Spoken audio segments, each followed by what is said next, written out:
Hello and welcome. You have landed on Renegade Files, your source for paranormal events, unsolved mysteries, and alternative cultural analysis. I'm your host, Lex Gordon, coming to you from the Jungle Villa Outpost, deep in the uncharted tropics. This is Renegade Files episode 113, The Elite Exit Plan, Technocracy, the Cyber Plandemic, and Billionaire bunkers.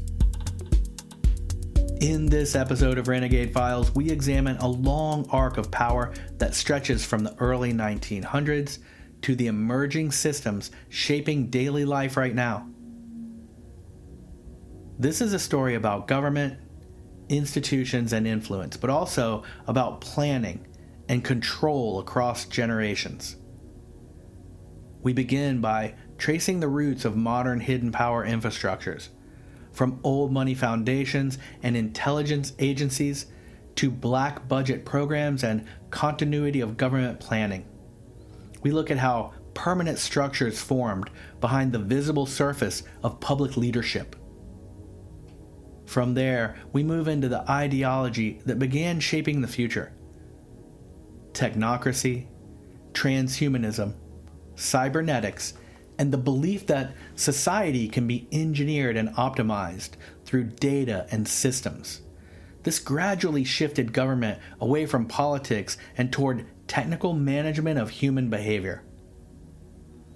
We'll examine the exit strategy: Cold War bunkers, deep underground military installations, and secret facilities built to preserve leadership during catastrophe. And these have inspired private versions of the same thing, as billionaires build bunkers and remote compounds in strategic survival geographies across the world. Finally, we'll connect it all to the modern control grid: digital identity systems, CBDCs, surveillance architecture, cyber attack simulations, and crisis planning frameworks. These may well decide who gets access to money, travel, information, and infrastructure if a global digital emergency takes place.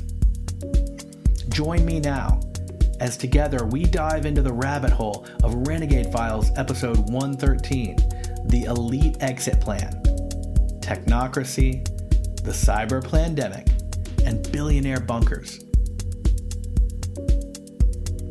Please follow Renegade Files right now on whatever app you're listening with. Our follower drive is underway, and you can help just by following the show. Following Renegade Files is fast, free, keeps you connected, and helps new listeners find us. Just tap follow where you're listening right now, and thank you. Part 1. The Roots: Elite and Hidden Power Infrastructure. Modern power consolidation did not disappear with the monarchies. It transitioned into networks of finance, foundations, intelligence agencies, and permanent bureaucratic structures. By the early 1900s, concentrated wealth in the United States and Europe had shifted into private foundations and institutional trusts. Families that once held visible industrial empires moved their influence into banking, philanthropy, and education. Also, policy development. Organizations such as the Carnegie Endowment for International Peace, founded in 1910 by Andrew Carnegie, and the Rockefeller Foundation, established in 1913, became major policy-shaping institutions. Their stated missions focus on education, science, and global stability, while their influence extends into government, advisory roles, and international planning.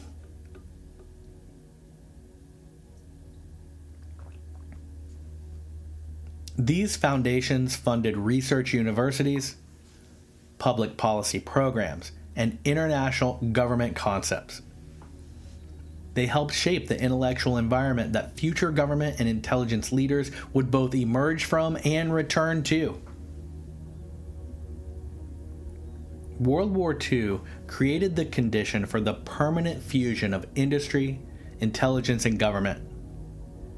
Total war required centralized planning, intelligence coordination, and massive industrial mobilization. In 1942, the Office of Strategic Services was established as the United States' first centralized intelligence organization during wartime.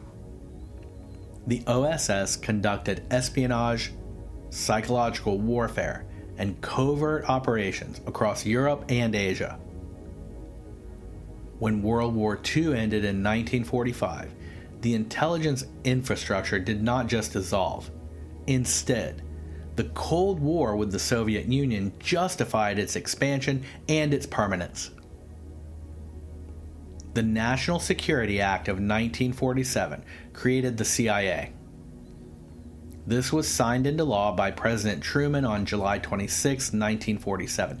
The act also established the National Security Council and reorganized the military into a unified Department of Defense.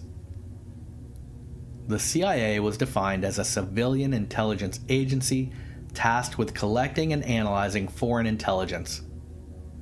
It was also authorized to conduct covert operations approved through classified channels. But one of the caveats was it was not allowed to do operations in or on American soil. The structure created by the 1947 Act established a permanent intelligence apparatus operating largely outside of public visibility.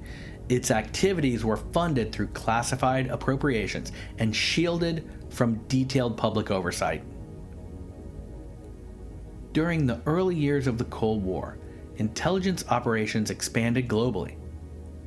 Covert interventions, psychological warfare programs, and classified technological research became the standard instruments of policy. Many of these programs remained hidden for decades. Projects like MKUltra, initiated in the early 50s, explored behavioral influence, mind control techniques, and interrogation methods under the CIA's direction, arguably violating their charge to not perform operations on American citizens or American soil. You can learn all about Project MKUltra in the Renegade Files MKUltra episode. Go back and check it out. The growth of classified programs required a parallel growth in classified funding. This gave rise to what has become known as the black budget system, a portion of federal spending allocated to intelligence and defense programs, but not publicly itemized. Black budget culture allowed large-scale operations to proceed without public accounting, especially of specific expenditures or objectives. These are not conspiracy theories, these are facts. Congressional oversight existed through select committees, but the details of programs often remain compartmentalized. This compartmentalization becomes a defining feature of the intelligence structure. Information is divided into restricted channels, and this limits internal and external visibility. President Eisenhower addressed this emerging structure directly in his farewell address on January 17, 1961. In that very famous speech, he warned of the growing influence of what he termed the military-industrial complex. Eisenhower stated, quote, "In the councils of government, we must guard against the acquisition of unwarranted influence, whether sought or unsought, by the military-industrial complex." End quote. He continued that the potential for disastrous rise of misplaced power existed and would persist. His warning reflected concern that the permanent wartime mobilization of enormous industry, covert intelligence, and military planning could reshape government itself. Defense contractors, research institutions, and intelligence agencies had become structurally interdependent.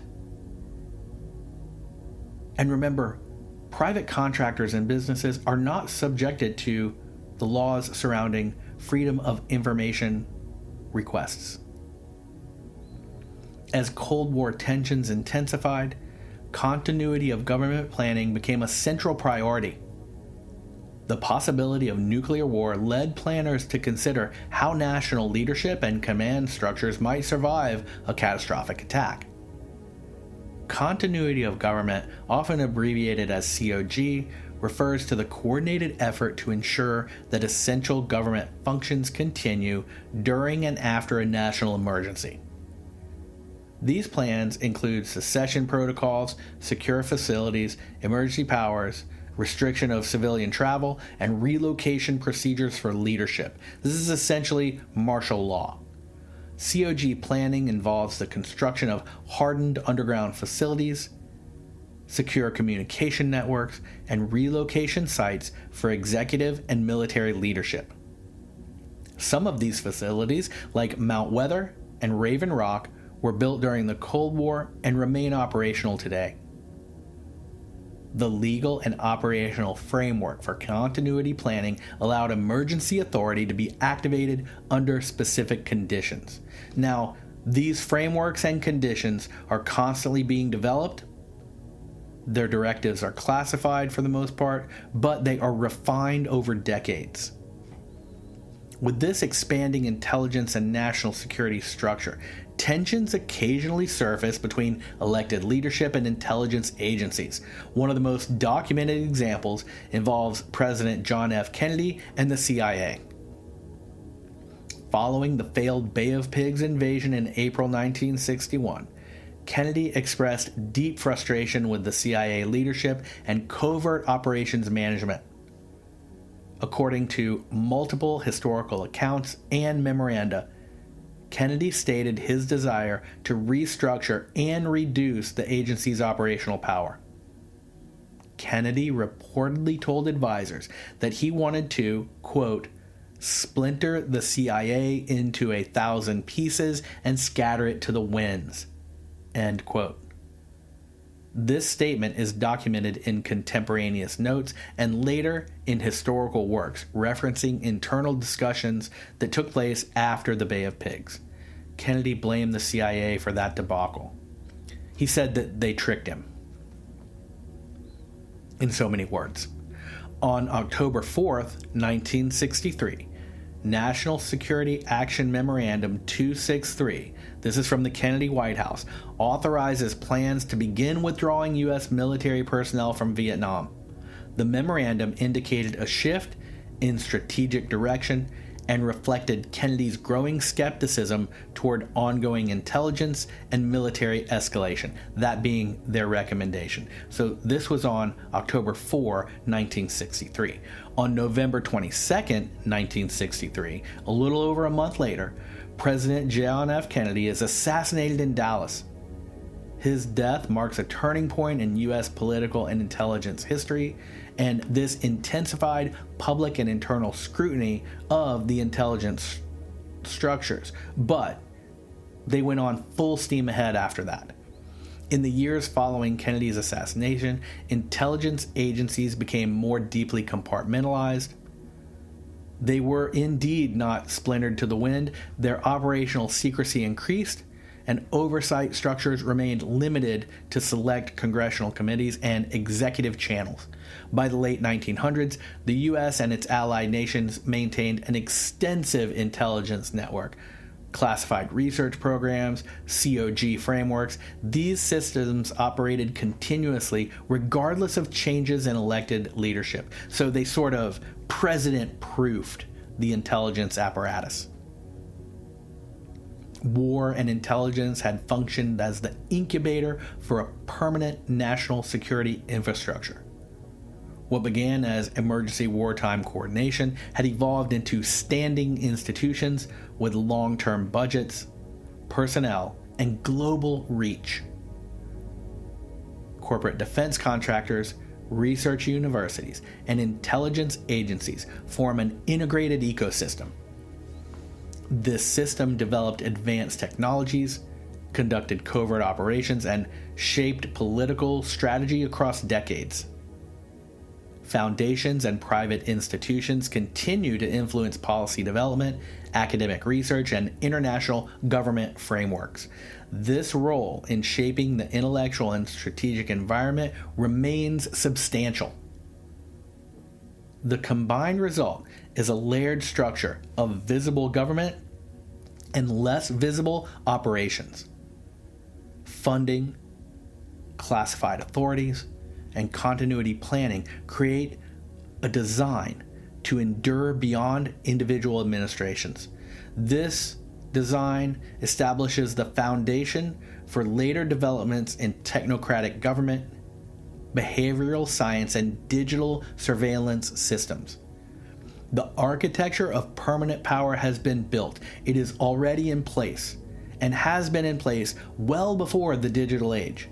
The central question that emerges now from this history is whether these hidden power structures formed solely because of national security, or whether permanence itself has become their objective.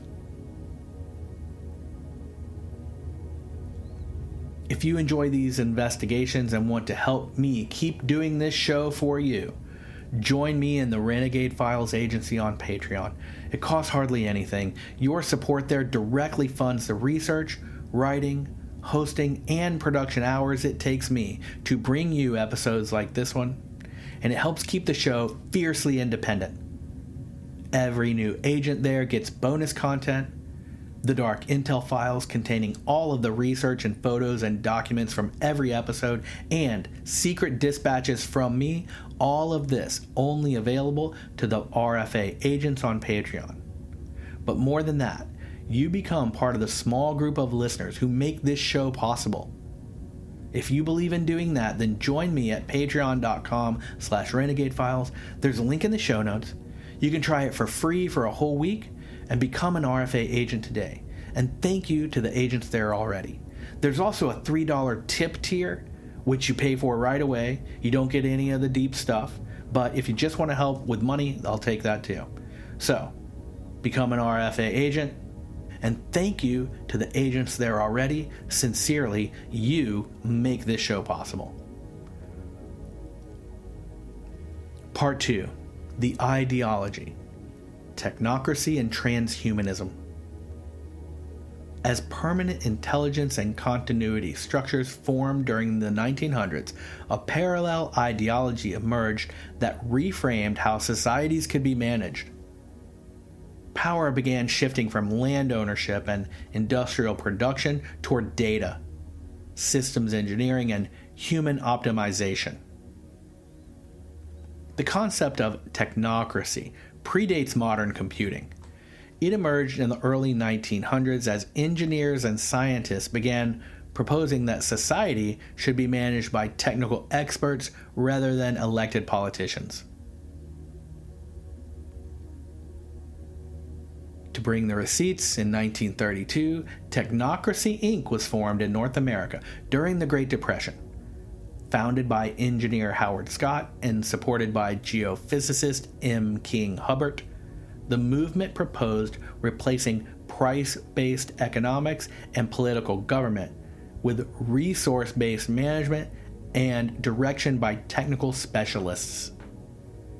Technocracy Inc. argued that engineers and scientists could manage production, energy, and infrastructure more efficiently than political leaders.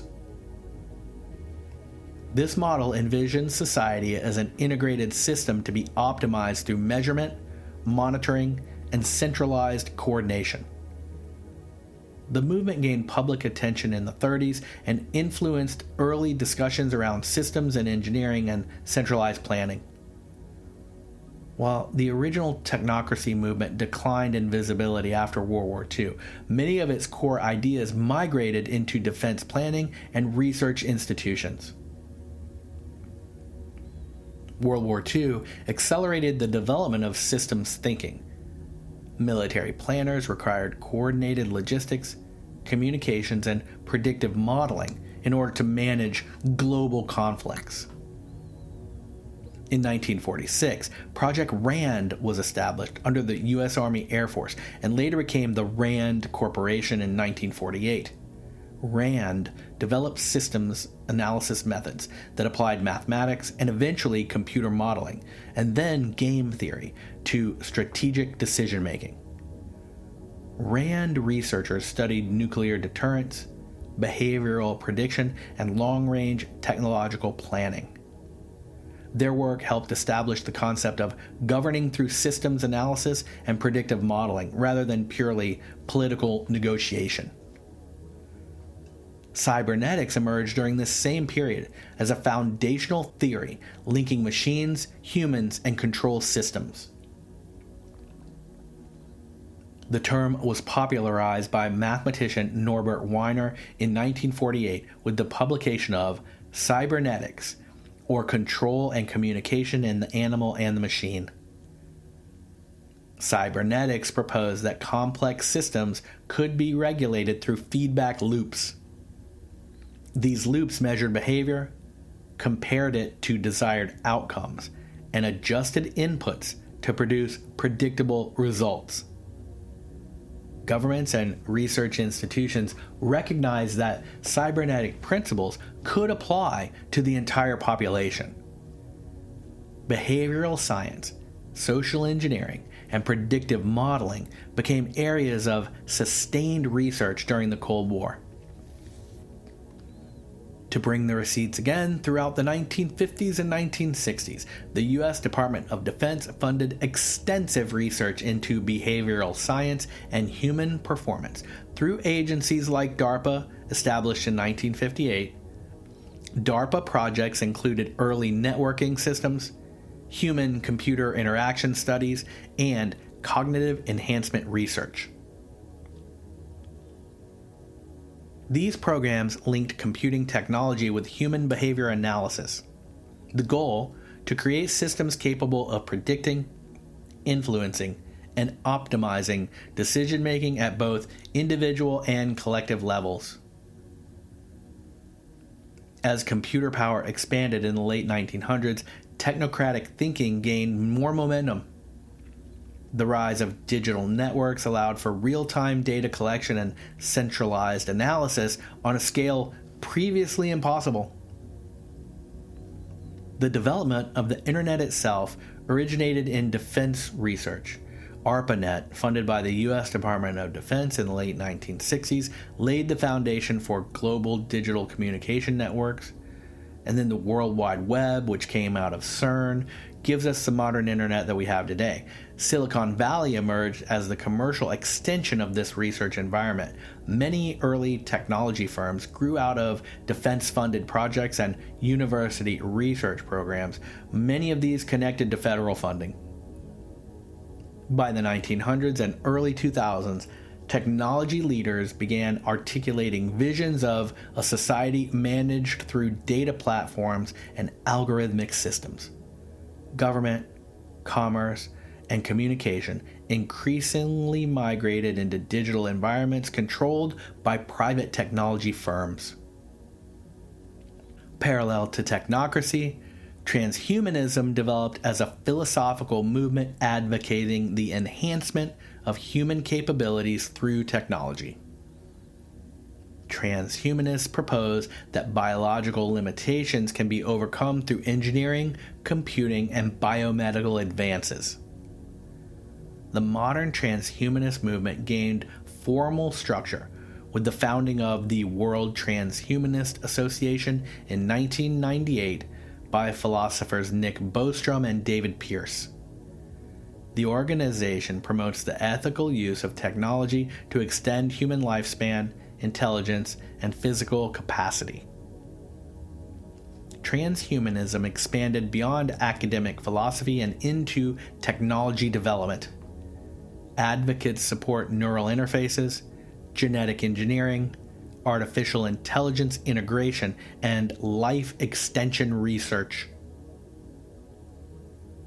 Prominent figures in technology and futurism publicly embrace transhumanist ideas. Discussions of uploading your mind, human-machine integration, and digital consciousness started to enter mainstream technology conferences and research agendas. cultural references to technology and immortality predate the formal movement, Walt Disney became the subject of persistent claims that his head was frozen following his death in 1966, this reflecting early public fascination with future revival technology. Cryonics organizations such as Alcor Life Extension Foundation, established in 1972, began offering preservation of human bodies and brains at very low temperatures in the hope that future technology could restore life and repair disease. These developments reflect a broader shift toward viewing the human body as a platform that can be modified, preserved, or integrated with machines. The concept of human as platform aligns with technocratic ideas of optimization and control, and is definitive in the world of transhumanism. Biometric identification technologies emerged as practical applications of these philosophies. Fingerprint databases, facial recognition systems, and iris scanning technologies began to be deployed for security and identification purposes. Governments and private technology firms developed large-scale biometric databases for things like terrorist network control, law enforcement, and identity verification. These systems allow individuals to be authenticated through physical and behavioral traits rather than documents alone. Biometrics provided a keystone for integrating identity into digital systems. Once identity can be verified through the body itself, access to financial systems, travel, communication platforms, and services might be linked to a unified digital profile. They don't have to issue you a digital ID if they can just map your digital self and control you that way. Global policy forums and technology summits began discussing the future of government in increasingly technocratic terms. Concepts such as digital identity, smart cities, and data-driven decision-making became central to long-term planning discussions. International organizations and economic forums published systems describing the integration of digital identity, artificial intelligence, and data systems into government and economic management.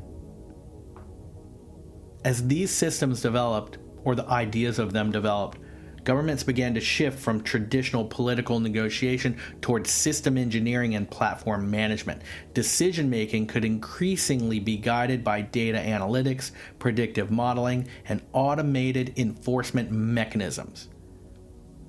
This is the vanilla sky scenario, right? The ideological shift toward technocracy and transhumanism provides an intellectual foundation for later developments in digital surveillance, identity systems, and behavioral monitoring. This is the infrastructure built decades it's been going on now, and its guiding philosophy centered on optimization, prediction, and control. The central concept that emerges from this evolution is the idea that large governments have transitioned from political representation into systems of engineering and managing human behavior through technology. Remember to follow Renegade Files wherever you're listening. Just do it real quick. Part 3. The exit strategy. Bunkers, DUMBs, and continuity infrastructure. As government models shift toward data-driven systems and technologically integrated populations, the infrastructure supporting modern life becomes increasingly centralized. Banking, communications, transportation, and emergency systems rely on digital networks, and these can be monitored, managed, or restricted from centralized control points. When access to finance, employment, and information depends on network connectivity, the continuity of those networks becomes a central vulnerability. A disruption to digital infrastructure could halt economic activity, stop travel, sever communication, and disrupt entire regions within minutes. This dependency introduces a strategic leverage point. If access to networks can be limited, prioritized, or temporarily disabled, the ability to earn, transact, and communicate becomes conditional on system availability and authorization. In such an environment, control over that infrastructure equates control over your daily life. Those who maintain command authority over communication, power, distribution, and financial systems hold the capacity to regulate participation in modern society. Technological civilization introduces not only efficiency, but also centralized points of failure. The system, the same one that enables global connectivity, also creates the possibility of selective access, emergency shutdown, or prioritized service for designated groups. So imagine something like this. Oh, the network is overloaded. We don't have enough bandwidth for everyone to use the internet, so only the military can. Only the banks can. You can only go on the internet to deposit money, but not spend it. Right? I mean, I know it seems crazy, but have you ever had that situation where when you withdraw money or when you spend money, it takes seconds for it to translate? But when you deposit money or when you make a large payment to pay down debt, it takes days, 30 days. They can take it out in 30 seconds, but they can't put it in there for you for a month. That's a form of digital manipulation of your everyday life. These realities have long been understood within national security planning, but continuity strategies that developed during the Cold War assumed that catastrophic destruction of infrastructure was the only possible way for this to happen. Now, with an entirely interconnected digital world, that isn't the case. Beginning in the 1950s, the U.S. and its allies constructed hardened underground facilities designed to maintain command and control under a nuclear conflict. These installations were intended to preserve leadership, communication, and military coordination in the event of a large-scale infrastructure collapse, a physical one. Cheyenne Mountain Complex in Colorado is one of the most well-known. Constructed inside a granite mountain, operational since 1966, is designed to withstand a nuclear blast and maintain aerospace defense operations. Raven Rock Mountain Complex, that's near Pennsylvania.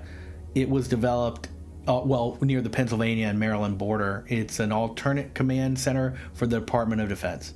Its operation is referred to as the Underground Pentagon. It's designed to sustain military leadership during national emergency.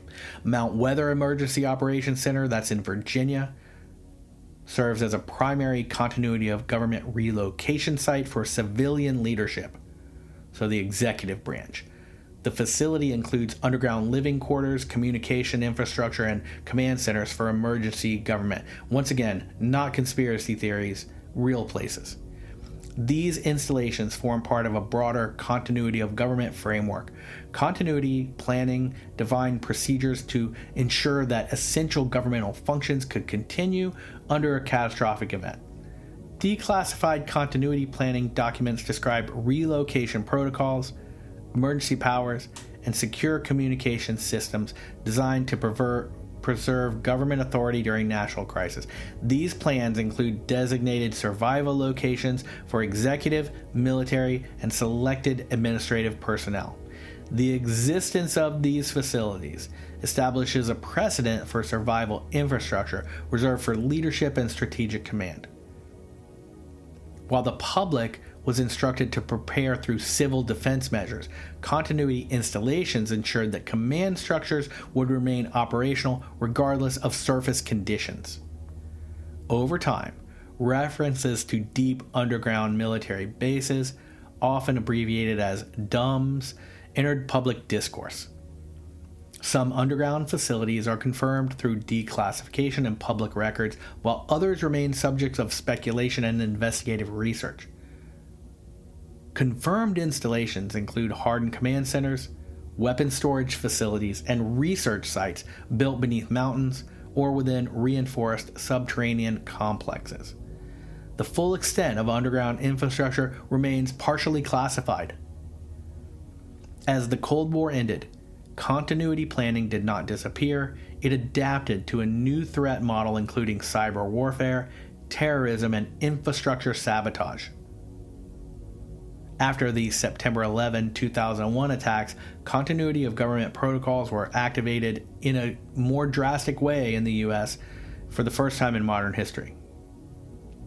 Selected officials were relocated to secure sites, and emergency command structures were established to ensure operations.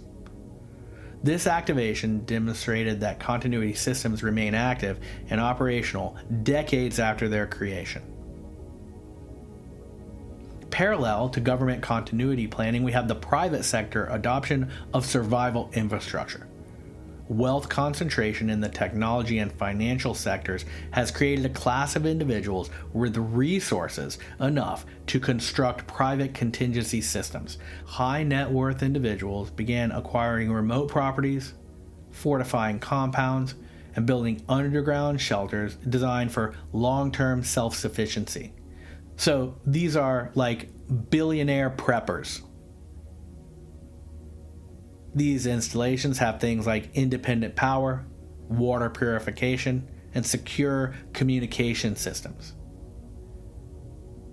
Reports through the 2010s and 2020s documents increased interest among technology executives and hedge fund managers in survival planning, secure retreat locations, and underground facilities. New Zealand emerged as a frequently cited destination due to its geographic isolation and stable infrastructure. Private bunker construction companies reported growing demand for luxury underground shelters equipped with medical facilities, hydroponic agriculture, and hardened security perimeters. These installations mirrored the government continuity facilities in both design and function. Survival compounds started to incorporate air filtration systems, renewable energy, satellite communications. This gives them autonomy from public infrastructure. Some developments were marketed as multi-year self-sustaining environments. The convergence between government continuity and private survival reflects a shared assumption. Critical systems that sustain modern civilization can fail, but intentionally restricted systems under certain conditions could survive. As digital and physical infrastructure become increasingly interdependent, the consequences of disruption expand. Power grids, financial networks, transportation systems, and communication platforms form a tightly grouped ecosystem.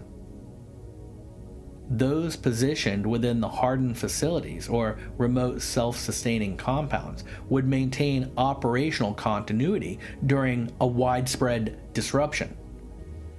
Those outside such internal systems would remain dependent on whatever infrastructure access remained available. The emergence of private escape geographies reflects this strategic calculus. Remote regions with low population density, stable government, and access to natural resources start being viewed as fallback locations in these extreme scenarios. Publicly available reports have identified luxury survival communities, fortified estates, and underground residential complexes being marketed to billionaires seeking continuity planning outside of traditional urban centers. These developments extend the logic of planning from government institutions to private elites. The capacity to maintain autonomy during a systemic disruption becomes a function of resources and preparation. The war and intelligence planning established the original continuity framework. Technological dependency has expanded the potential impact, and private adoption of survival systems seems to reflect the recognition that some failure scenario is possible. Part 4. The control grid. As disaster infrastructure expanded for leadership and private elites, a parallel system was put in place for the population. Physical bunkers and underground mansions for some, and digital IDs and surveillance systems for everyone else. Modern civilization runs on interconnected technological systems. Finance, employment, communication, transportation, and information access all depend on digital networks, and those can be monitored, regulated, or restricted. When access to money, communication, and mobility becomes digital, that access can also become conditional. Identity verification, network permissions, and financial authorization determine who participates fully in modern life and who doesn't. This convergence of surveillance technology, ID systems, behavioral data, and cross-response planning makes up the modern control grid. Movement, access, and participation can now be monitored, scored, or restricted through interoperable digital systems. The USA Patriot Act, signed into law on October 26, 2001, expanded federal surveillance powers, allowing broader collection of communications metadata, financial records, and digital activities. And we talk a lot about metadata, so an example of this would be if you make a phone call to your friend, the metadata is who you called, from where, and how long you talked. The data, not what you said and how you said it, but who you said it to and how you were connected and from where. That larger example of what's going on tells a more important story than the things you talk about very often.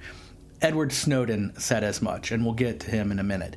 So financial records, digital activity, all of those things become available to those in the surveillance state under the Patriot Act. Many provisions lowered the threshold for obtaining warrants and expanded the information gathering between agencies. These authorities normalized large-scale data collection as a permanent security function. Surveillance developed under emergency conditions remained in place long after the immediate crisis passed, and arguably to this day. In June 2013, classified documents leaked by the previously mentioned Edward Snowden revealed the scope of global data collection conducted by the NSA, the National Security Agency, and the other allied intelligence services that they worked with. Programs such as PRISM and X-Keyscore demonstrated the capacity to collect and analyze communications from millions of users worldwide. The Snowden revelations confirmed that digital communication platforms had become integrated with intelligence collection systems. So this is a broad collaboration between Silicon Valley and the intelligence apparatus. Telecommunications providers and technology firms were shown to operate within legal systems that enabled large-scale data access. Parallel to government surveillance expansion, a commercial data economy emerged. Technology companies began collecting, analyzing, and monetizing user behavior on massive scales. This model became known as surveillance capitalism. Personal data, browsing patterns, location tracking, and purchasing behavior became valuable commodities used to predict and influence consumer and social behavior. Data brokerage firms and technology platforms built detailed behavioral profiles on individuals using information gathered from smartphones, web activity, financial transactions, and social media. These profiles could be used for targeting advertising, risk scoring, and behavioral prediction. These, once again, not conspiracy theories. These documented fact. As data collection expanded, digital identity systems began to formalize. Governments and private institutions moved towards standardized identity verification tied to biometric and digital credentials. The Real ID Act, passed by the U.S. Congress in 2005, established federal standards for state-issued identification documents. The law created interoperable identity verification for access to federal facilities and commercial air travel.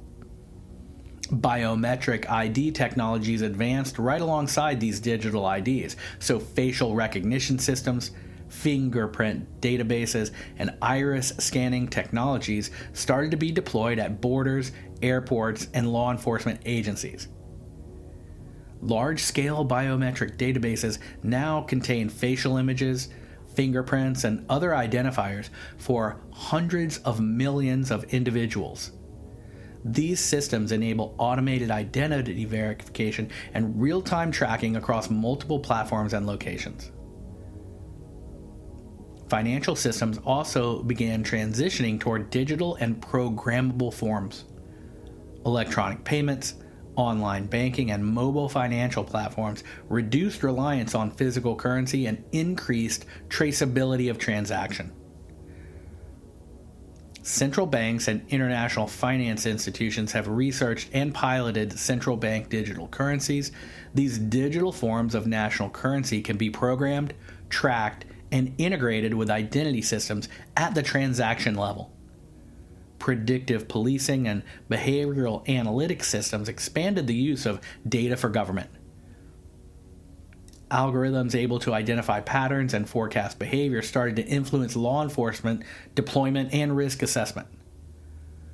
Predictive policing software and behavioral risk scoring tools have been deployed in multiple jurisdictions. These analyze crime data, social networks, and location patterns. These systems guide resource allocation and enforcement strategies, arguably to good ends. The integration of identity, finance, and behavioral data creates the foundation for a permission-based society. Access to services, travel, platforms, and financial systems can be linked to verified digital identity and compliance with system requirements. Individuals operate within a networked environment where identity authentication and behavioral data start to determine access to opportunities and resources. So this is the broad fear. Maybe you heard some of these examples, like you go to buy cookies in the store. When you swipe your credit card, it's like, you've ate too many calories this week, you can't have the cookies. Right? Those kind of things. And here is where this all gets scary. Global policy organizations have started to conduct large-scale crisis simulations focused on an imagined cyber pandemic. In other words, some worldwide digital network crash. These exercises examine how governments, corporations, and financial institutions might respond to some coordinated, gigantic global digital emergency. In October 2019, something called Event 201 was conducted in New York as a high-level pandemic simulation involving public health officials, corporate leaders, and policy organizations.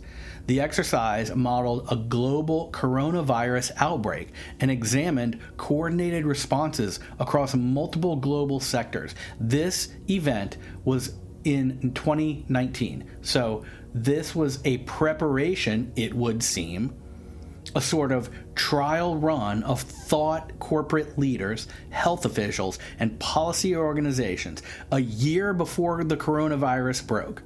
That was an exercise to determine how these organizations would respond to a global coronavirus outbreak.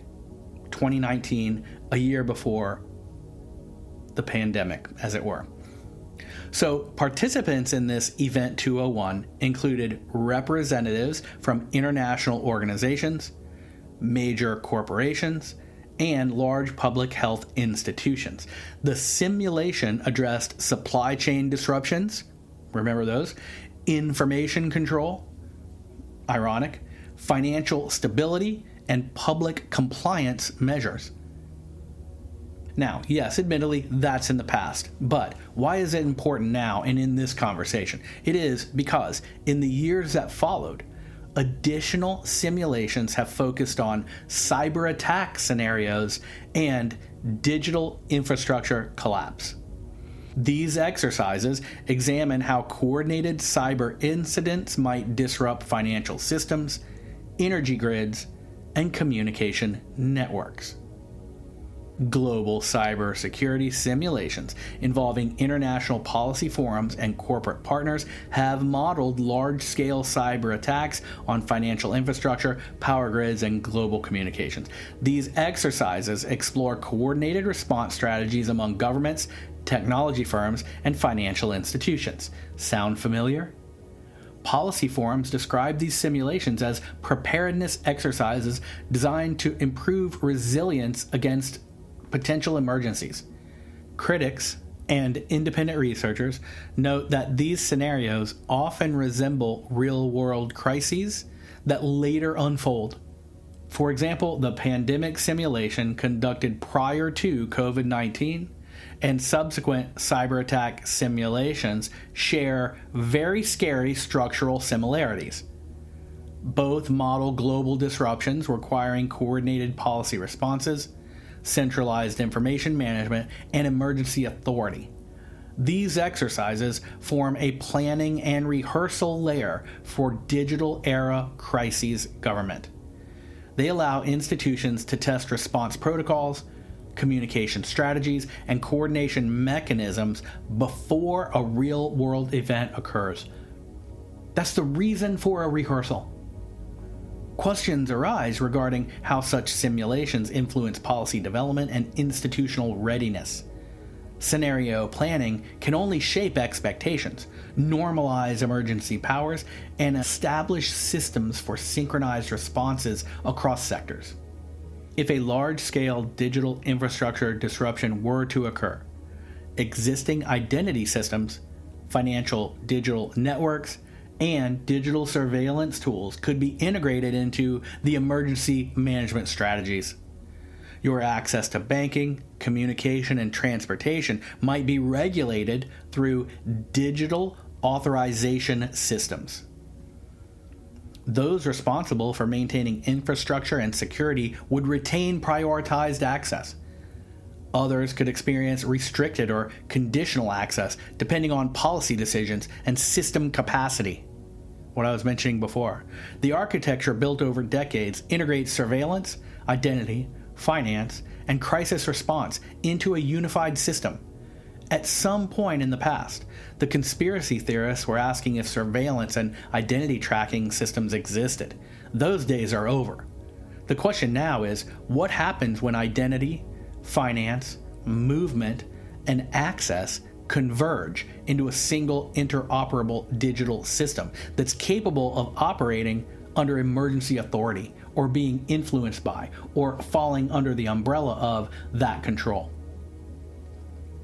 Is convenience constructing this invisible cage, and are crisis simulations quietly designing how that cage will be secured if a global digital emergency comes to pass, or worse, is created?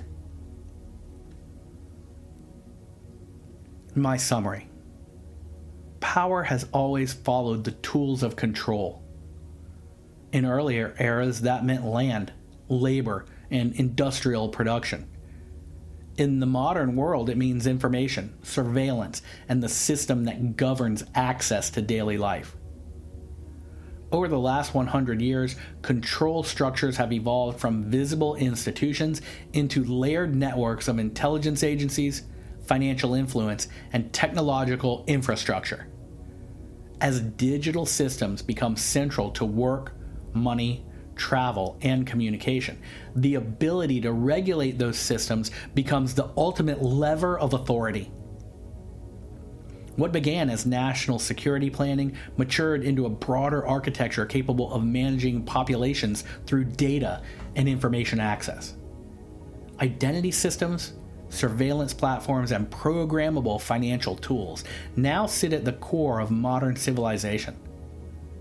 Those who control this control the conditions under which the participation happens. At the same time, a parallel development has unfolded. As digital dependency expands, so do preparations for continuity and survival among those with the resources to plan beyond the public grid. Underground facilities, remote compounds, strategically located retreats, all this suggests long-term disruption is not an abstract concept, but an inside information of elite planning circles. Crisis simulation, cyber attack scenarios, and coordinated response exercises reveal how a large-scale digital shutdown might be managed. They also demonstrate how quickly the access to money, information, and movement could become conditional under emergency authority. The capacity to restrict or restore access to the grid represents a level of control unprecedented in human history. We have also seen how concentrated wealth and influence can operate behind closed doors, shielded from accountability. The scandals and networks exposed through investigations like the Epstein files offer a glimpse into how insulated the power structure is. They assume permanence. For a deeper dive into that world, revisit the last episode, episode 112. So, where does this leave the rest of us? Digital identity systems, biometric tracking, and the possibility of central bank digital currency point toward a future where participation in society is increasingly mediated by technological authorization. Opting out might become difficult because physical and digital systems converge. That doesn't mean that your free will disappears. Awareness, adaptability, local resilience, these become more important in periods of transition. Diversifying skills, maintaining independent communication channels, building real-world community, and preserving critical thinking provide stability when larger systems have trouble. History shows that every expansion of centralized power eventually produces countercurrents of decentralization and innovation. The question is not whether change is coming, but how we can navigate it with clarity and sanity. Just like Princess Leia said in A New Hope. The more you tighten your grip, Tark, the more star systems will slip through your fingers. The architecture of control may be expanding, but so is the awareness of it. And awareness has always been the first step toward autonomy.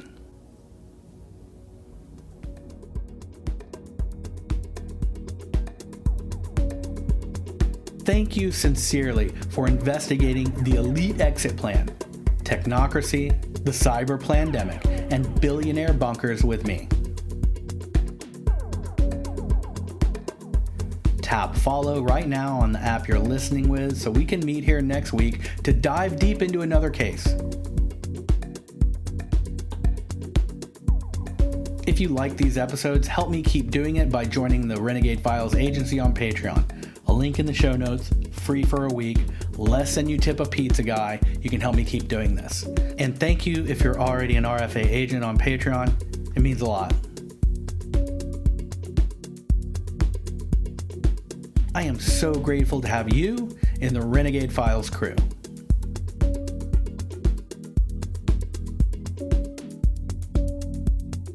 Until next time, I'm your host, Lex Gordon.